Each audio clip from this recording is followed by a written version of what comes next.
Hear Me See Me podcast is sponsored by Zenoti, the #1 cloud software for salons and spas. Because when people feel good, they find their greatness.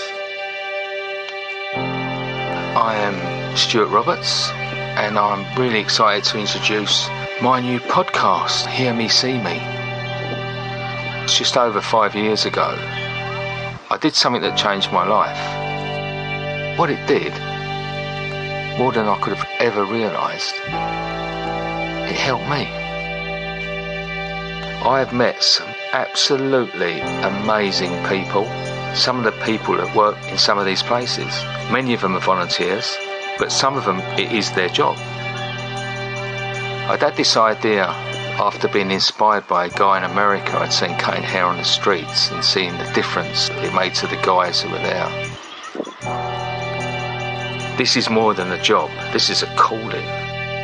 Hello, this is Stuart from Hear Me See Me podcast, and today I've got an amazing man, and I've met him before. We've worked together, but I've never had time to have a real good, proper conversation with him. So today I'm going to be talking to Mr. Johnnie Sapong. How you doing, sir? All right, mate. Nice to see you, Stuart. Thanks for having me. Nice to have time for a chat, isn't it? You know, like, absolutely. It was. We did meet a while ago, and it was a bit of a manic day. But yes, it's going to be good to have a proper conversation and see how things are. Because you're stateside, aren't you? I'm in LA at the moment, yeah.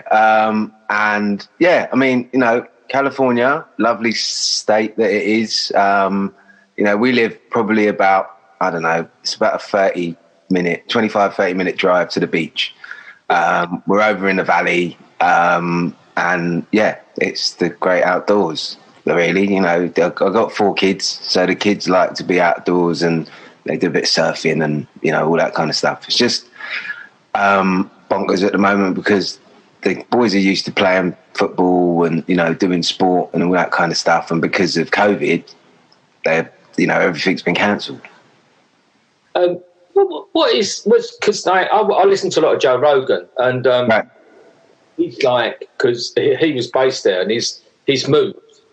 Yeah. He's out because he says about how difficult it is, you know, and that the people who govern, the governors of California, are not helping the people. What's it like from your aspect? Do you know what?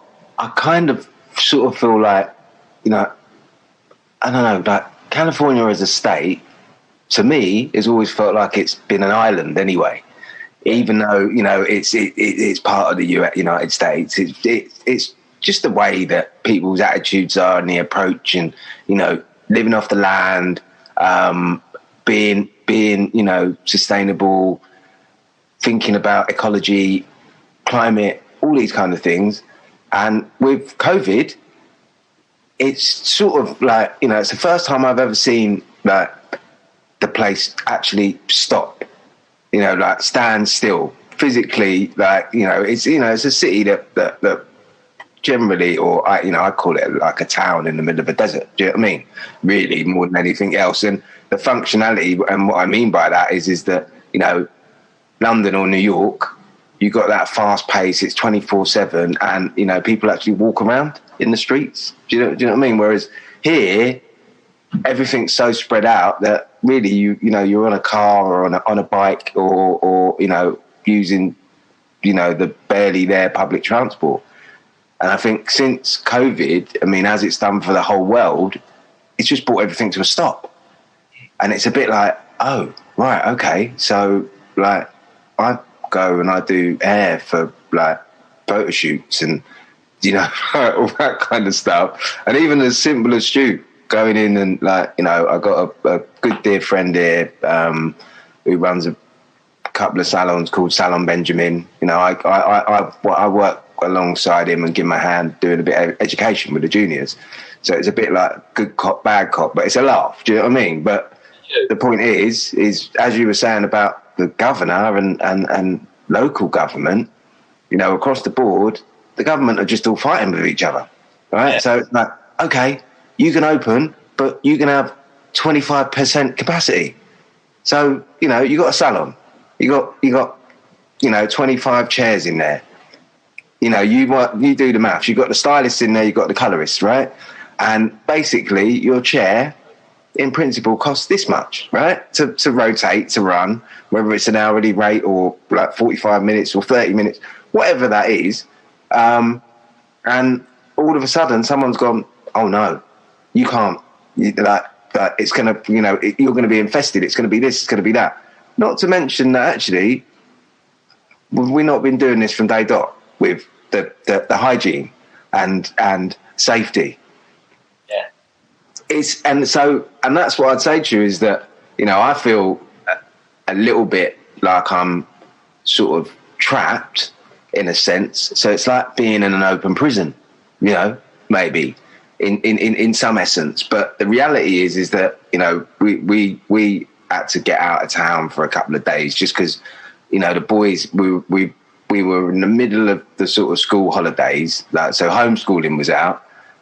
We got in a car and drove out a couple of hours into the desert, Joshua Tree. And a friend of my wife's had a sort of retreat thing there. We rented the place out, and it was me and the 4 boys, my missus and our dog, right? In the desert. We were only there 4 days, Stu.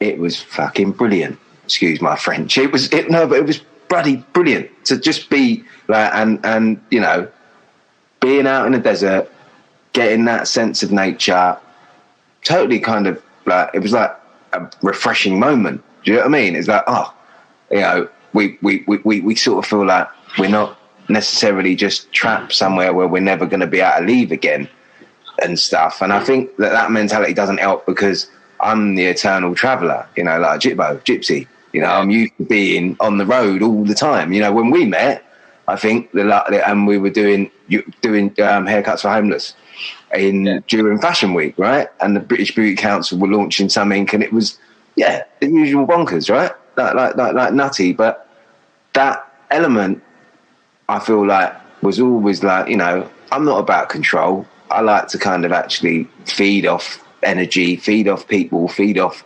vibes and stuff.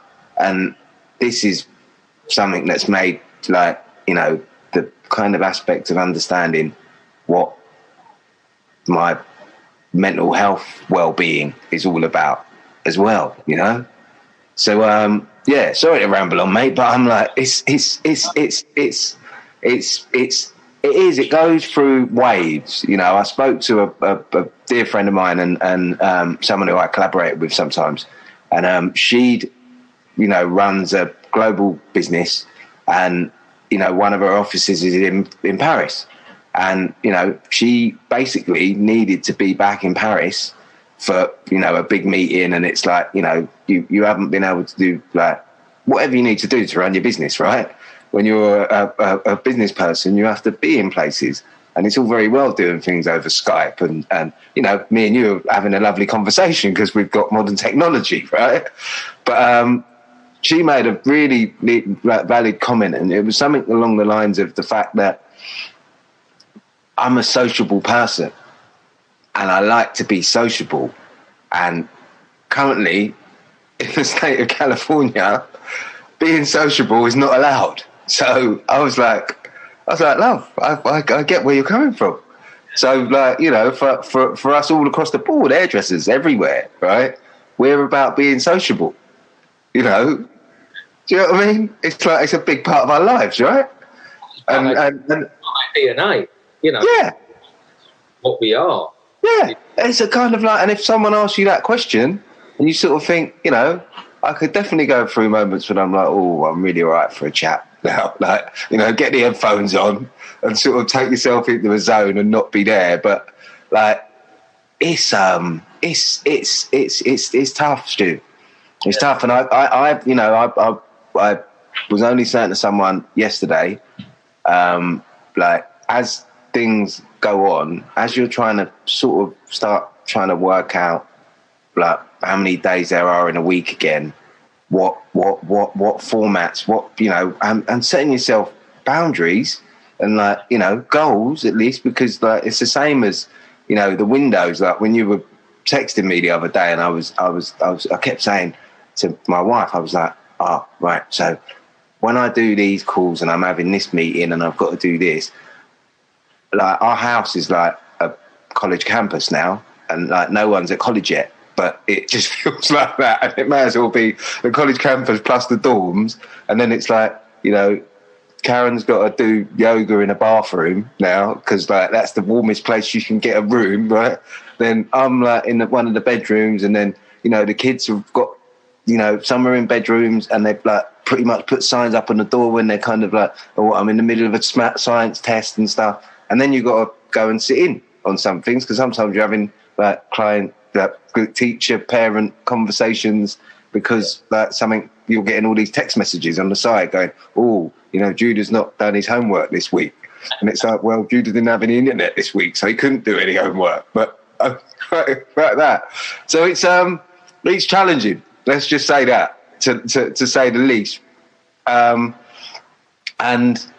yeah, I mean, people are leaving left, right, and centre, and you know, people are taking options and going, well, maybe it's a cheaper cost of living if I move to Arizona, or I move to Texas, or I move to, you know, wherever it may be, Kansas. And I'm sort of like, yeah, okay. I don't know whether I'm getting like, you know, I'm going to get a wagon, Stu, and sort of like, come on, kids, come on, love. We're going to be, you know, homesteaders, and we're going to move across the country. I'm not quite there yet, but, you know, I'll ask Millie about that one. Maybe she'll give us a bit of advice on that one. You'll get a full itinerary and breakdown. Of course. There'll be places where we'll be able to, you know, be quite profitable with services and stuff. Do you know what I mean?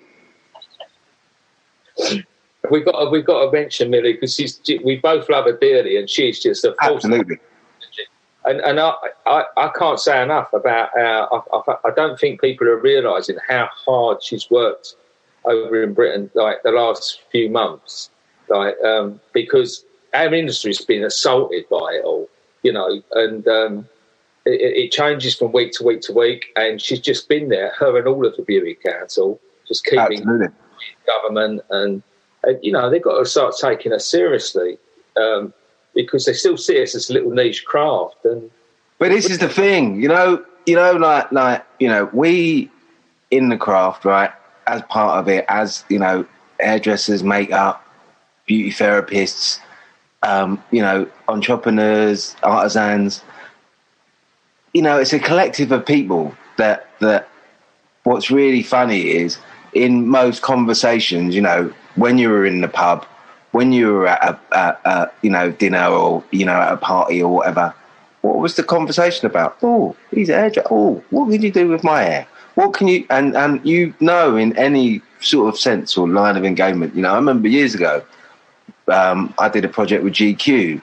David Bailey basically shot a politician's issue, right? Every single one of those politicians, whether we went to Downing Street, right, for instance, or, you know, they came to the studio, we loved every moment of it. You know, getting your hair done, getting a bit of makeup, like having David Bailey take your portrait, like, but the actual thing and the way that they're talking about it is as if like we're just, you know, like fifth class citizens or something. Do you know what I mean? And it's the whole thing where people don't really truly have any kind of like respect for themselves before they start on stuff like that. And you know, the wonderful thing about Millie is she's selfless. Do you know what I mean? And she's all about the fact that actually she's got passion about something that she truly believes in, and, you know, power to her, you know, and you know, thank you for sort of being the voice, right, which, you know, we're all kind of like praying every day, right, that people can actually get their heads around the fact that this is really important. It does mean something to all of us that are involved, right? But it's also that thing where people get a notion of something where, in some senses, these experiences can be life-changing for people, right? And it's the notion of just having the true appreciation and stuff. Because it's one thing turning around and saying, okay, you know, do you stand up and like give thanks every day for the hard work that people are doing, but it's also about the acknowledgement, is it not? And I think that acknowledgement of being able to turn around and say, well, actually, someone being able to go and get their hair done, right? Going to get their nails done, going to get a facial, the simplicity around what that means is still going back down to engagement. It's still going down to socialising. It's still going down to giving me something to sort of feel good about in myself, the element of self-confidence. And also, you know what? We like to laugh, Stu. Come on. You know what I mean? Oh, yeah. Life's too short. We like to laugh, don't we? Yeah. And it makes a lot of difference. And I think, you know, when we can, you know, no doubt, like, get in there, you know? Like I can't think of any other profession where actually the whole thing is that's one side of things where it comes like, you know, smiles are free, aren't they? Do you know what I mean? And the jokes and the laughs and the camaraderie and that whole aspect of just actually believing, you know, you see it, you know, like with Haircuts for Homeless. People being able to come in to a room, feeling intimidated, right? Not sure. And, you know, after 10 minutes, actually, it's a comedy show, isn't it? Do you know what I mean? And the things that one is sensitive about or is able to draw out of people, but also with the notion that, you know what, sometimes people just want to come in. They don't really want to chat that much, right? And, you know, at the end of it all, I'm here, you're here, they're here, we're here. It's all, it's an exchange, isn't it? Do you know what I mean? And I think that's where, you know, Millie, you know, gets it from the bottom of her heart, from wherever the angle is. And I think that it's you know, it's admirable, makes me proud, and I think it's also that thing where you're like, okay, if you're not going to listen, then I'm still going to tell you, and I'm still going to share with you. So, like, you know, and that's what it takes. It takes guts. It takes, you know, the big cojones, as they say, right? You got to be like golden balls, right? Yeah.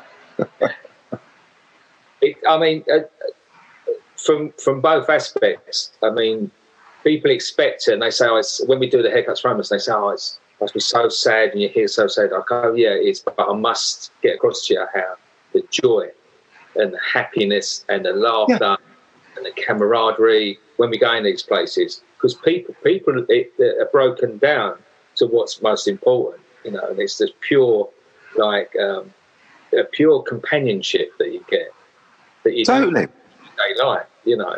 Oh, absolutely. But I think it's those connects, and the thing that you kind of realise through a lot of experiences is that, you know, people want to talk, people want to communicate, like, and it's not a given. Do you know what I mean? It's like, you know, we're hairdressers, right? We're used to, like, being sort of like mouth almighties. Do you know what I mean? And in an aspect, there's others that, like, you know, you put them in front of a group of people and they don't want to say, like, anything. Like, you know, I was always, like, the worst. Like, you know, when we were doing, like, platform, stage stuff, like, and I'd always be just thinking, actually, I'm thinking about what I was doing with that piece of hair. And now I'm supposed to tell you what I'm doing with that piece of hair. So I'd be much better, like, having a co-compare, you know, so, like, you could get on with it. And like years working with like Millie and that, like when we used to work for Aveda, and it would be hilarious because you'd be out in some, like, you know, city in Cincinnati or something, and be on a stage, and I'd be like, right, okay, what am I going to say here now? Because I haven't even, like, remembered that thing. All I can remember is, yeah, it was minimal graduation, but now I was doing a reverse with something, and if I had someone there with me, you could just go, oh, yeah, so Johnny, what is it that you're going to do today? And you'd be like, brilliant. Like, okay, it's a little bounce. And I still remember to this day, like, you know, being on a stage at Radio City Hall, being able to see the likes of sort of Millie and like Neil Moody, I think, was sitting in the audience, right? And, you know, like, you spot people, you know, and you go, shit, like that. Like, it's really real and stuff. And they were kind of like, cooey, you'll be fine, that sort of thing. And I'm like thinking, stop it. yeah, exactly. I mean, it's funny. It's about that, and people forget because they only really associate me now with homeless centres and things like that. Yeah, but I've had a salon for 30 years, you know. Yeah, and like what we said about the importance of it, of hairdressing. You cannot be a busy salon on a Saturday. You know, like once it, all the column, you know, like all the chairs are full, the people are waiting. You know, it's like a buzz, isn't it? You know, it's a total vibe. It's the buzz. It's the energy. It's that thing where you sort of feel like you know. The people that get it or have similarities to that kind of environment are like, you know, it's like running a full restaurant, isn't it? Do you know what I mean? With all your covers in that thing and the turnover and that vibe, and it's the floor. It's the theatre. You know, that space is like with anything. And you know, you're running a full team, you're running a busy salon, and it is that energy. And like, of course, you're taking in everyone's emotions at the same time as taking in like waves of joy, sadness, look from wherever. And I think that is something that is definitely like, why wouldn't you be missing it? You know, and it's the same for the clients walking into those environments. You know, I think that when we talk about that, it's a vibe, it's an energy, and people kind of enjoy being in that as much as like, you know, you've got 14 clients today, and you know you've still got to fit in Mrs. So-and-so and Mrs. So-and-so because they're going to overlap and they shouldn't be sort of like in the same area as each other because of whatever reason. And here we go. Do you know what I mean? Yeah, it's bloody brilliant. Exactly. Take her in under the dryer. It'd be good because then she won't be able to see anything. You know? I mean, and that's what troubles me. And you know, and what I really want to do is, you know, I think it's so important that we get all the help we need. Yeah, because as with restaurants and salons and that, you know, over the last, they used to be sort of on average run about 20-30% profit. Yeah. The last 5 years, the bulk of salons in the UK, not the top restaurant, but the bulk of salons will be probably only running on 5-10% profit. Right. You take away 40% of their cover or their, you know, their unit. Yeah.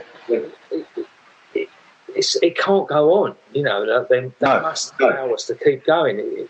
I see so many fatalities coming with that. Right. Yeah. And that's the thing, you know. Like mine went after 30 years because the landlord doubled the rent and there was no leeway, and it was already. There's no room for movement. Basically, you're kind of like, yeah. No, but you get crushed, don't you? That's to people out there. So I think people really, really need to support their salons, their local salons, and you know. I think so. I think that whole aspect of actually supporting local businesses, and it becomes like not centralised, but it becomes about community again, doesn't it? And that's the thing that I think, you know, in essence, okay, we understand what the spirit is, and you know, the spirit can be infused.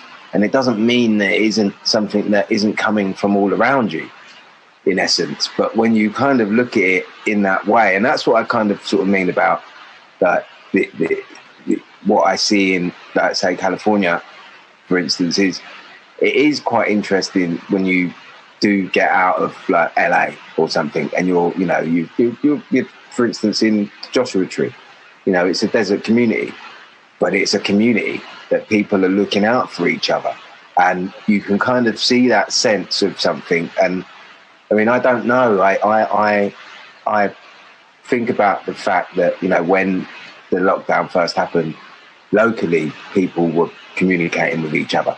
You know, like your neighbour would be not necessarily knocking on your door, but he might have put a note through or left it on your mailbox, and then there was an email that people could kind of like, you know, if you needed something or you were stuck or you were in trouble. And I think that sense of the everyone kind of knows each other in the community, and it's like, you know, what you're saying there, right? When we all worked in shops or run shops or own shops or have that thing, you kind of know everyone on your block generally. Do you know what I mean? And it's like you're kind of all in it together. Normally, if it's a you know, a residential property or a commercial property, depending on the neighbourhood, sometimes the same landlords own all the properties on the block, right? And it's this kind of thing where, yeah, and sometimes in that sense, like they don't give a flying, like you know, yeah, about anybody, right? And that, in some senses, does kind of sort of feel like you're dealing with the government, you know, like in the same guise, because in essence they are the kind of like overseer, aren't they? So, you know, if they're looking at it from angles and looking at it where, you know, on the levels of us being able to kind of actually maintain things, like grow things, you know, that for someone who was thinking about that opportunity now, and like, you know, don't get me wrong, Stu, you see it everywhere. People are thinking about going and taking that step, taking that chance. Like, oh, I could go and set myself up, you know, and get a studio, and like, you know, I'll be able to do my clients because we can't open a salon right now, or however. And that's the sort of mentality which is fantastic and brilliant, but if it's taken away from one to provide for the other, in the end, it's just going to all be shit, innit? Yeah. Do you know what I mean? Himself. And I think you got a very valid point. I'm sure I was ambling on about something like that some time ago with like, you know, when you're talking that the Fellowship of Hair, or you're talking to, you know, the HABA, or like all these governing bodies, even with education. Right? So when we're talking about teaching an apprentice, is the apprentice ever learning about business? Not really. Do you know what I mean? And come on, Stu, on levels, we're talking about that thing where it comes down from anywhere. Like if a young person is learning about a skill and a craft, right, they would benefit from understanding about business as well, in essence.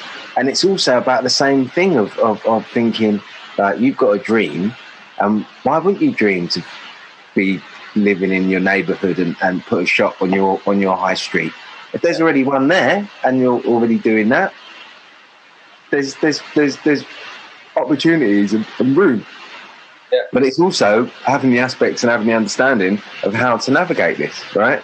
And also that's another side of things where you're, of course, you're dealing with local councils, you're dealing with government, you're dealing with, you know, entrepreneurial landlords, right?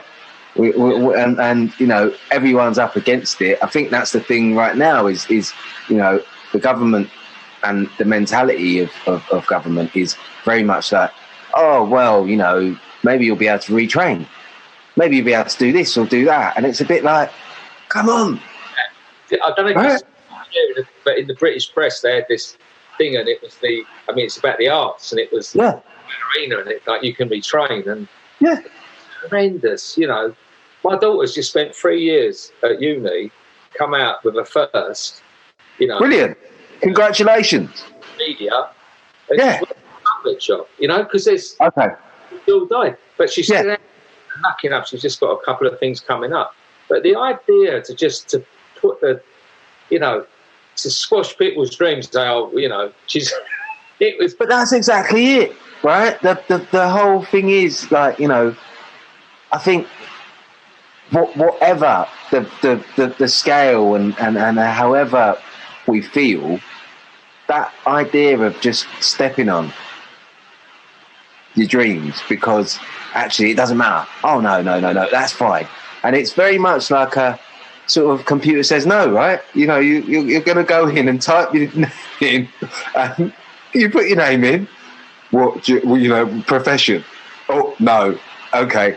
You know, and it's a bit like being, I don't know, like in the fifth year at school and not really kind of being challenged or not seeing anything that you really feel floats your boat.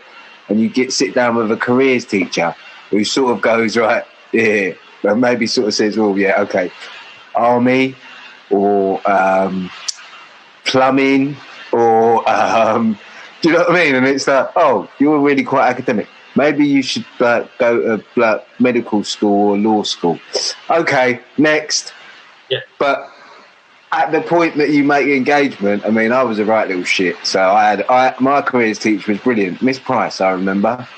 And she was brilliant because actually what she used to do was that she liked a bit of jazz and she was really into art history. So, you know me, I'd just go in and talk about, you know, Picasso or something because I was interested in Picasso that week. But what it drew out from her was the fact that there was other things out there.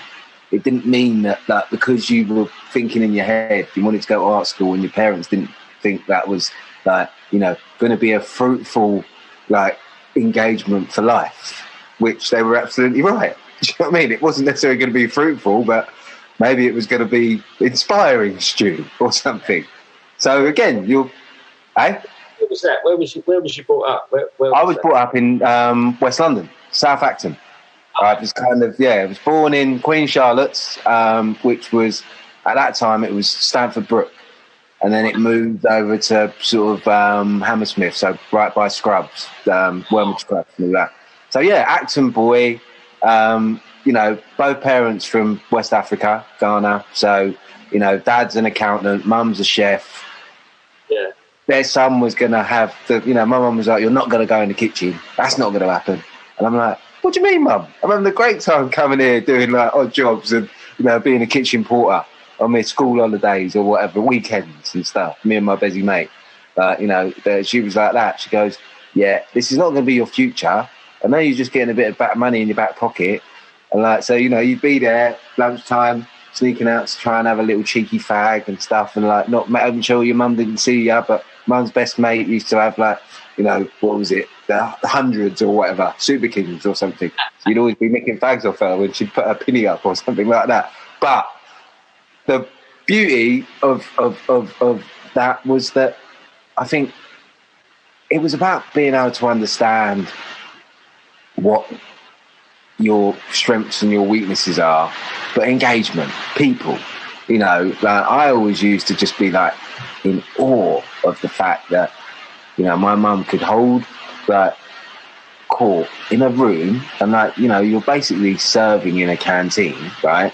You know, and you've got all these guys like she used to work in a building over in Isleworth, Great West Road. It was a Gillette's, the big Gillette's factory there, but she was working in the thing where they would deal with all the, you know, the bosses dealing with all these deals for whatever. Like nowadays, I would imagine that it's the sort of place that, you know, you go for a meeting because you were meeting the copywriter and this one to do a new ad for a razor blade or whatever.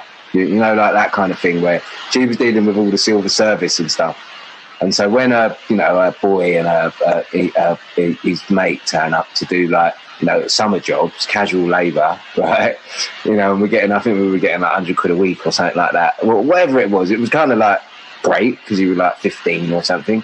And she would say, she'd introduce like us, and then other people would go, oh, this is like, you know, Connie's boy, and, you know, he's like, you know, and he's going to be a future whatever. And, you know, like you're standing there thinking, and then you'd have a conversation with like one of her mates, and they'd be like, what are you going to do then? And I'd go, I don't think mum and dad know, but like, I'm going to art school, like that. You know what I mean? And you'd be like, kind of like thinking that it was all really groovy. She sat me down one day and she said, yeah, I don't think your dad's going to be too sort of into the fact that you're talking about going to art school and telling everyone you're going to art school. I've spoken to Spencer, your mate, and he's going to join the Marines.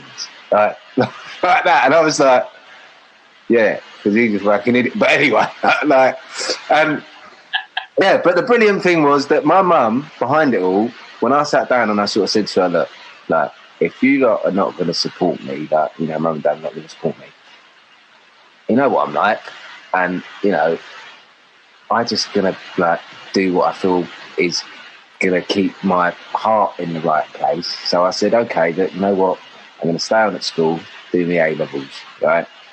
So I went off on a what was it, post O-levels, pre-A-levels, little holiday sojourn somewhere, and I ended up being a golf caddy for like 6 weeks or something. It was great. Come back, and I'm at school. And when I started in the sixth form, it was really interesting because a friend of mine's sister used to work at Morton Brown. She was like the art director there or something.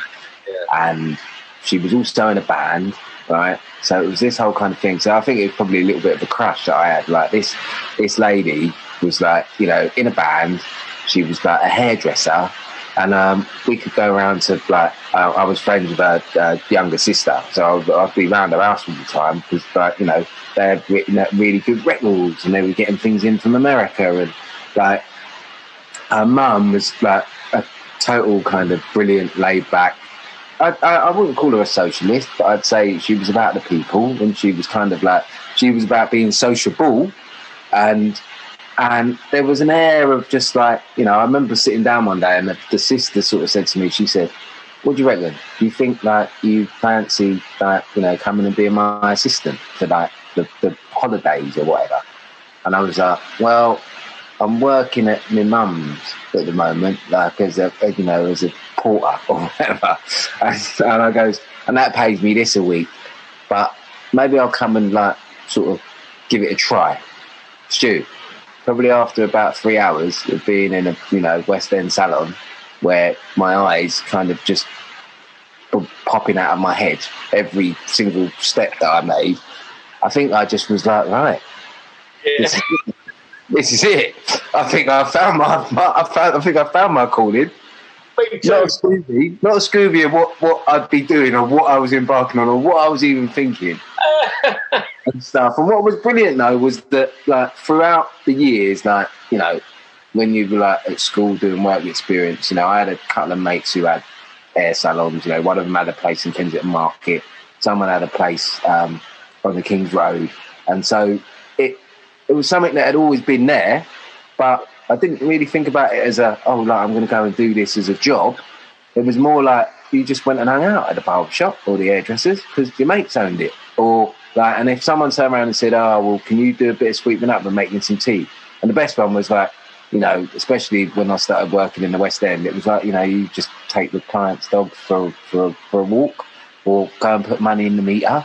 All the jobs that you could find that meant that actually you were providing a service because you weren't quite there yet in terms of, you know, doing a blow dry or cutting hair or, you know, and as that started to build up, you were finding the happy balance between it. And I think that was such a great, like, sort of like eye-opening experience to be able to kind of actually realise that it was about people. It was about the engagement of people, and it was about, you know, like the fact that you could engage and just kind of like make someone's day that bit better. And sometimes you kind of also realise that, you know what, some people just didn't want you to make them feel better. They wanted you to give them a haircut. Yeah. Or they wanted to be able to sound off at you. Do you know what I mean? So you were there as a sponge. And that's okay as well. It's kind of like, you know what, that's kind of what we are in a funny sort of way. You know, hairdressers, there's a level where it's like, you know, I'm not a certified doctor, but I guess that, you know, I've had to learn how to appreciate and negotiate feelings, be sensitive or understand that. And then, you know, hopefully the wife's not listening.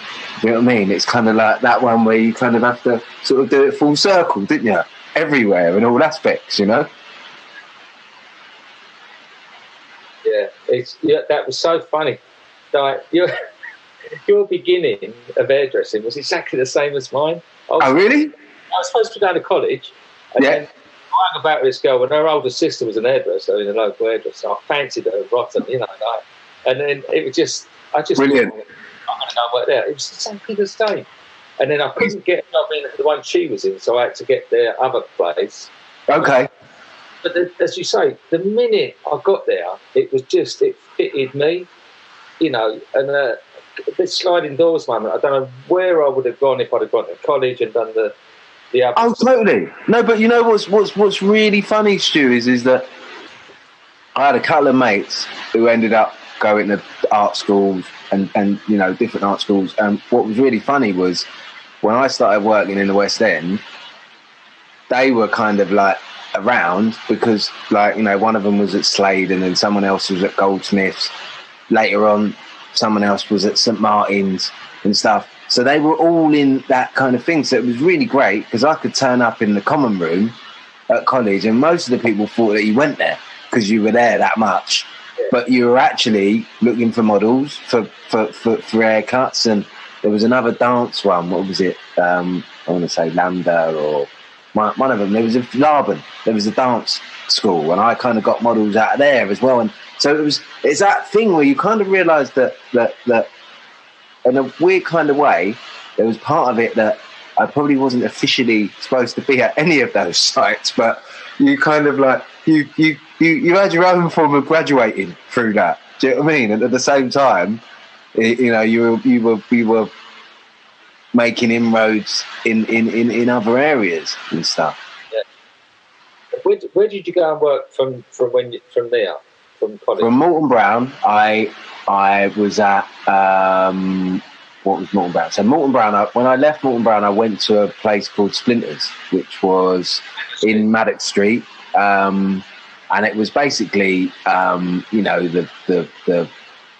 were the gurus of black hair, basically. I'd say late 70s, throughout most of the 80s, pioneers really. Winston Isaacs was the founder. And Winston was brilliant. I mean, it was the sensibility of listening and watching someone play with hair. Do you know what I mean? And just kind of infuse that whole passion. And it was something that I was like, well, I'm learning about hair. I want to learn everything. And actually, do you know what?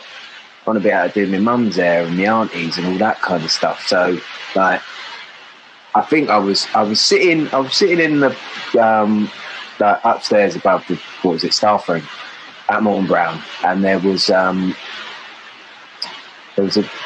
black lady who worked in the office, and she said to me, she said, how long have you been here? When did you start, sort of thing? And she was chatting away, and like you do, and then she said something to me. She just said, "Have you ever heard of Splinters?" And I was like, Is it the place? Is it the hairdressers that's like near where Vogue is? That blah blah blah. And I'd only known it because I had a couple of friends who we used to play football together. There were two brothers, and both of them used to go and get their hair comped, get relaxed over there, right? And so I was kind of just curious and stuff. And this woman made a phone call because she knew the person who was basically in charge of hiring over at this place, because she went there to get her hair done. So I went for a meeting and met this woman, and because I'd come from Morton Brown and I was probably just looking very kind of prim and proper, let's say, right? I walked in and she sort of said, "Oh," and Stu, there was so at that time the juniors, say you had 20 apprentices. Right, and I mean, the place was huge. The amount of stylists, the amount of chairs, all that kind of stuff. On 3 levels, right? And it was like going into a TARDIS. You looked at the shop front, and you would never imagine that this whole space would be going on downstairs with the washing banks and the dryer banks and the everything. And it was again just like, oh my God, we just walked in somewhere. And that was it. It was like, the sheer like excitement of what was going to happen at work today. Do you know what I mean? What was going to go on, and I think that I look at that and think about the stylists that had come from places and were on their own journeys, but part of something, and like the opportunity to go on a photo shoot or travel, and we used to do things where it was a hair show and you were going you had to get a passport because you were going to Philadelphia, and it was like, or you were going to go and do some like international show in Germany or something like that. But the whole aspect and energy was always about the fact that it was a team. You were together. People came from different places. There was competitiveness. There was kind of like competition, and it was set about the fact that actually, as an apprentice, as you were growing up through the ranks, you were passing your tests or whatever, but accomplishments, right? And the thing of client return, like that whole thing of starting to realise that, okay, these clients are on the column, but they're the salon's clients, right? And then what you're growing within that salon, in that environment, are like contributors, right? Collaborators. So it's a team. So these people all garner this, they all get it, right? But also, at the end of it all, we're hairdressers at the end of the day. You still go back to the thing where sometimes you're like, well, if I'm doing all the work and the boss is making all the money, how and it goes really simple, Stu. Do you know what I mean? In the brain, because then you're like, oh, I could go off and do it myself, maybe somewhere else, and maybe you can. Maybe that's correct, because actually finding a space, setting that business up because you have the acumen and you have the know-how, right? Also comes down to the fact that you better get your eyes open to be the fact that you now become that person. You become the fall guy, and you're in the line of fire, regardless of whatever you're thinking, and the client's always right. So, and that's it. I mean, those journeys, and it's been it's been a roller coaster, Stu. It's been like bloody brilliant. Wouldn't have had it any other way, because the aspect of being able to say, be at Morton Brown, be at Splinters. When I left Splinters, I went to work for Richard Conway at the Ginger Group, and a dear old friend of mine, Keith Warner, who used to work at Leonard's and then went to work for Richard as well, and then ended up buying the business. So the Ginger Group was like, named after Richard's wife, who was Ginger, basically. And so this whole thing was like, he was the guy that lent Vidal the money to start off and stuff. And so it was this whole thing where people, had brands, you had names, and it was, it's like being a football team, right? Do you know what I mean? You got your jersey, your Sassoons, your Tony and Guy, your Jingles, or your Burlingtons, or your whatever your brand was, and that sort of happened many years later after working with Trevor Sorby and Eugene and stuff, and we became mates because we used to go to the same nightclubs, and then had the opportunity to do silly things like do haircuts in the dark, Stu, with ultraviolet lights. Do you know what I mean? Pair of clippers, yeah, you can have a bob. Come on, love, sit down. We'll be there. Do you know what I mean? Anyway, next, but that was all part of fashion, and I think that me meeting James Le Bon. I was talking about a friend who had a place in Kensington Market, and another friend from school, their mum used to run a market stall and sell vintage Levi's and Russian kind of memorabilia and all this kind of stuff. It was kind of like mid-80s, so we all thought we were kind of like fans of Trotsky and stuff. Do you know what I mean? It was like yeah, we know what's going down. Come on, CCCP sweater. It's like, when my dad's going, don't know whether you should be wearing that, son, but anyway, if it's fashion. And then, the best one was your girlfriend comes around and she's got ripped jeans on, and your dad goes, oh, I've got some needle and thread in the cupboard. If you want, I could help you out with those. And you're like, Pops, can you just be quiet? But fashion, I guess, was a big driver in you know, my attitude was pretty much like pick up what you can, and you're kind of learning on the job effectively, but also always trying to do better. And I think that, like, you're providing a service, so like it's that thing where, you know, you want the best colorists, you want the best cutters, you want the best like entertainers within the environment. But you're also realising that when we look at it from a business perspective, there is a slightly different viewpoint that, you know, as a business, when you're not on the floor every day anymore and you're running the salon, you're thinking about it, but it's about not losing that, I think, in essence, to be able to go back and plug back in with the staff, keep the team motivated, keep that kind of vibe. And it does come back down to, you know, the wonderful memories of people, you know, just having a chat with you, right, and talking about, you know, I think about like people within life that have inspired, right, but are continually inspiring. And you know, I think about it with, you know, all the people that I've ever had the experience to work with, collaborate with, from the point that, you know, it's beautiful to see like someone go and take something by the horns and make something of it. And it's also the other side where I'm a dreamer, Stu. Do you know what I mean? I've always been a dreamer. And the funny thing about it is that when the dreams are actual things, like, because it's like, oh, I dreamt about that.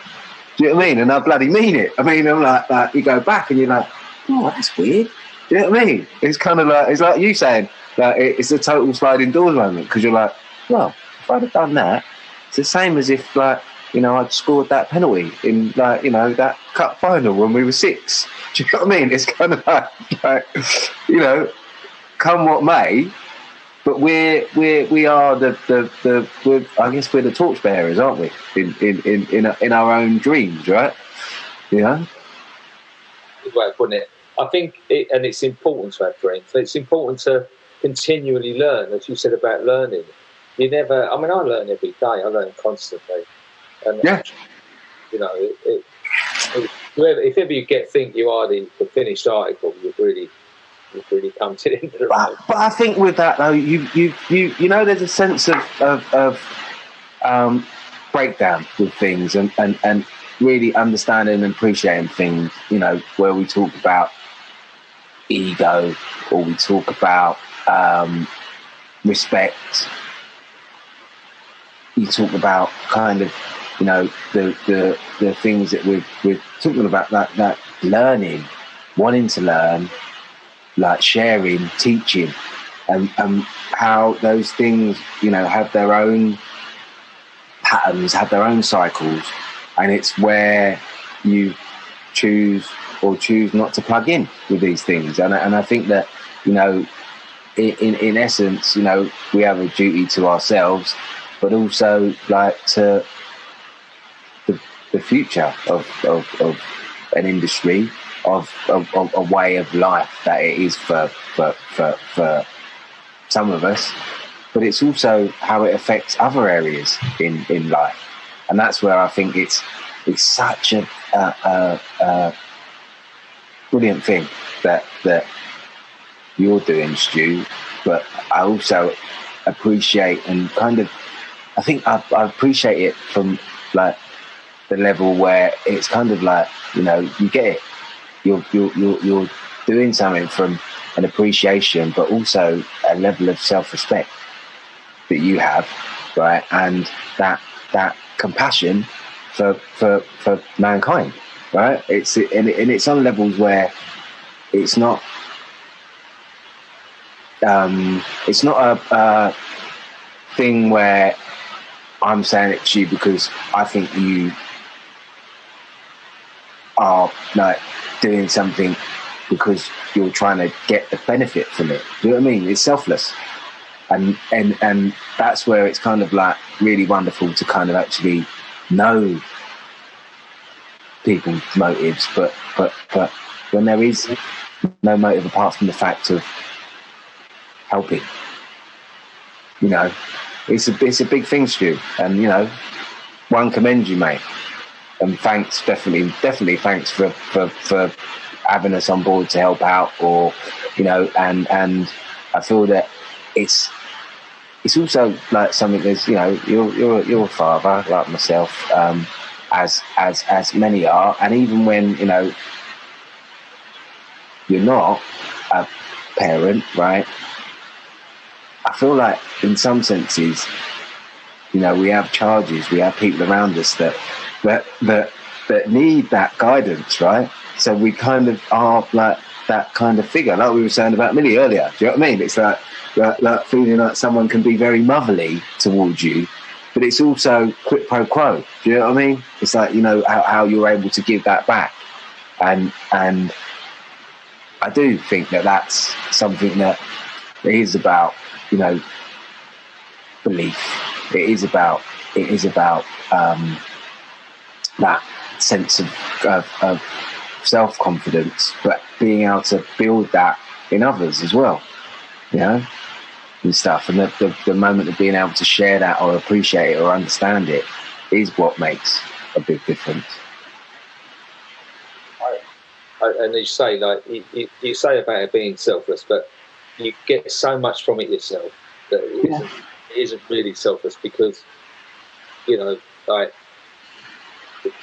my journey of everything I've been through and everything that I've had to change has led me to understand what makes us tick. You know, right? Yeah. Recognise in other people that I've just got that empathy for experience. So, you know, when I am in a mission and I am with someone and they are maybe really in the depths of some sort of addiction and things like that, because I've been in it myself, I really understand where they are, and hopefully just give them a little bit of hope that it's possible to come out. So I never preach to anyone, you know, but I just like to say to them that, you know, I'm 14 years in, you can do it, and with all of my things going on, I go in there, I come out, mate, and I've had 2 hours of just forgetting all about my shit. Yeah. Gratitude is the greatest antidote in the world, honestly, as you know. Absolutely. No, but listen, like that's I think what I meant about that level of selflessness, Stu, because the thing there is that you hit it on the head with the gratitude, because it's also the fact that you're there, but you're there because you want to be there. Oh yeah, you're there on that journey of learning something as well. Do you know what I mean? Because you're sharing something, but the listening quality, you know, the sensitive quality, empathy, and all that stuff goes both ways. Because as you know yourself, like as I know, within situations with people, we don't know what we're going to receive sometimes in terms of those you know, meetings of the minds, those do you know what I mean? It's you don't always know, but the point here is that the thing that makes the journey like part, or it makes it part of the journey, is that navigation. You're taking on board, come as you are, you know. And I think that's an aspect of definite growth and change that you know is only something that's wonderful, really, I think.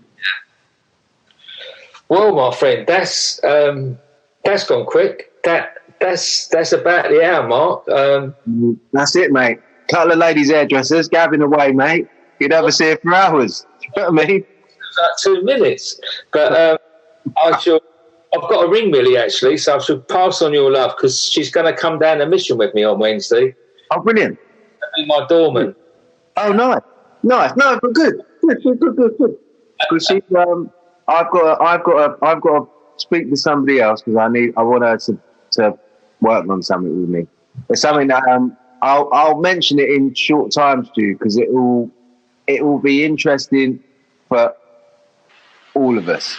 I'm thinking, and because I'll just say this: there's an aspect that it's about community.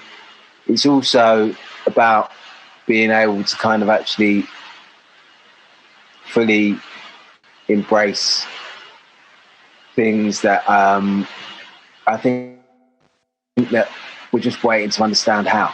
So I'm kind of sort of like, okay, if we're going to believe in dreams and we're going to take things in a place, then there's no time like the present whilst we're sort of stuck in places and can't move about so much. How's that with you lot right now? You've just had another tier system thrown at you, haven't you? They're not stopping me, mate. They're not stopping me. We take one step forward and one step back, but I keep saying we keep marching forward constantly. Forward because if they close one, we open another. You know? Okay. And it's all about the long term view. Yeah. I'm going to do this the rest of my life. It's all temporary. It's all moving. So there's some very difficult setbacks. We just heard about one today where we go that they've had a COVID outbreak, and so the place shut down for 2 weeks. This happens quite a lot. Right. So many new places that we're opening that And when like for instance, so if you've set up a mission, you've set up a hostel, and you've got that environment, basically when they do that stuff, and so there is a COVID outbreak, which I mean that's the thing which I think on one side, I mean this is just from experience so far, like in going into a studio, for instance, and you're at one of the big studios, so it's like a Universal or a Warner Brothers lot or something, and the way that they manage those kind of environments. Then you go down to a small scale and you're talking about just the salon, or you're talking about someone's home and how they've done that. But it's also about the amount of people that are going in and how these things are monitored. But when there's a way of monitoring without it feeling intrusive in some aspect, because you're also dealing with all that kind of stuff, aren't you? Yeah. On levels, right? Yeah, we make sure that, I mean, we have to have COVID forms. We do temperature guns. We've got all the things. I often feel safer in there, Johnny, than I do in a supermarket. Right, yeah. These places are taking it very seriously, whereas some of the places like supermarkets aren't. Yeah. No, there's a whole level of the difference when you walk into certain environments and you sort of feel like, there's a whole COVID protocol going on. And going to other places, and it's like that thing where, you often laugh because you should have the high-vis vest on with, like, stand back on it. Do you know what I mean? Right. There's that whole level. But then there's, like, the other side to me going, yeah, that's not so kind of, like, sort of engaging, is it? This is not... And this is what we're sort of up against, is the divisiveness, right? The divisiveness that's been thrown against us. Johnny, I've spent half my life with "fuck off" written across my forehead. Do you know? Hey, you've seen it around my neck, haven't you? Look, dropped in there around my neck. It comes out in places, and I think that day we were doing a shoot, and one of the customers I had, one of the clients, he sort of said something. He goes, "Oh, I like your chain," and I was sort of laughing because I went, "You're not supposed to see that." I was like, put my scarf on and tied it, and he went, "Don't worry, I know a few things. I can tell you a few stories," and that was it. Do you know what I mean? It's like a topic of conversation. You'd be there, and I was like, "Well, I just don't try and wear it when I've got to go to church with my mum, because then she might have something to say. But normally, she knows that kind of thing doesn't need to come out of my mouth. I don't need to say a thing, do I? Really, if it's round my neck, right?" Brilliant, mate. Bloody brilliant. Whatever you need before. I'm there, brother. So no, listen. Likewise, Stu. I'm fully in support. Happy to kind of actually just be involved any way, shape, or form. And as I said, probably Millie's already signed me up for it anyway. So, it doesn't matter what it is. Like, we'll both be signed up for it, regardless. Holds for us. Exactly. Exactly. Be like that. Oh, all right, lovely. You know, brilliant. Good stuff. I was going to say, I think I mentioned you before. Do you know Sasha Brewer? Yeah. All right, good. Because I know he's had a few good conversations with you. Yeah. Over these periods and stuff. Because he's a long-standing old mate. He used to like help us do shows and stuff many years ago, and then he married another mate of mine. So I was like, oh, there you go. Look at that. The lovely man. He came and he had a session with us at the Mission. So. Oh, right, brilliant. So brilliant. I'm waiting to return the favour. Okay. Yeah, well, listen, it would be nice to be able to get on a plane again, Stu, and like, you know, see things going on over like in a different place. It would be good. Yeah. And we've just got to kind of like, I don't know, I mean, like out here, I think everyone's just sort of waiting for the vote. I think they're waiting for the election. I think they think that's going to be like, you know, life changing. And me, on the other hand, I'm just hoping that, you know, I pray every day. That's all I say to you. I give thanks and I pray every day. You know, as long as I can sort of like manage to sort of like get through a bit more homeschooling, things are going to be okay. I think. Keep it in a day, brother. That's it, mate. That's it. Love that. Right. Love that. Listen, give me love to Millie, and we shall catch up, sir. Always. I'm going to text you with my size because I should have one of those I should have one of your T-shirts, shouldn't I? Millie said that to me the other day when she posted a picture of us all, and she was like, "Yeah, you're the only one not on brand." I was like, "All right, Millicent, you know." All right, brother. Brilliant. So. All right, lovely. Cheers, Stu. Take care, mate. Lots of love. Just over 5 years ago, I did something that changed my life.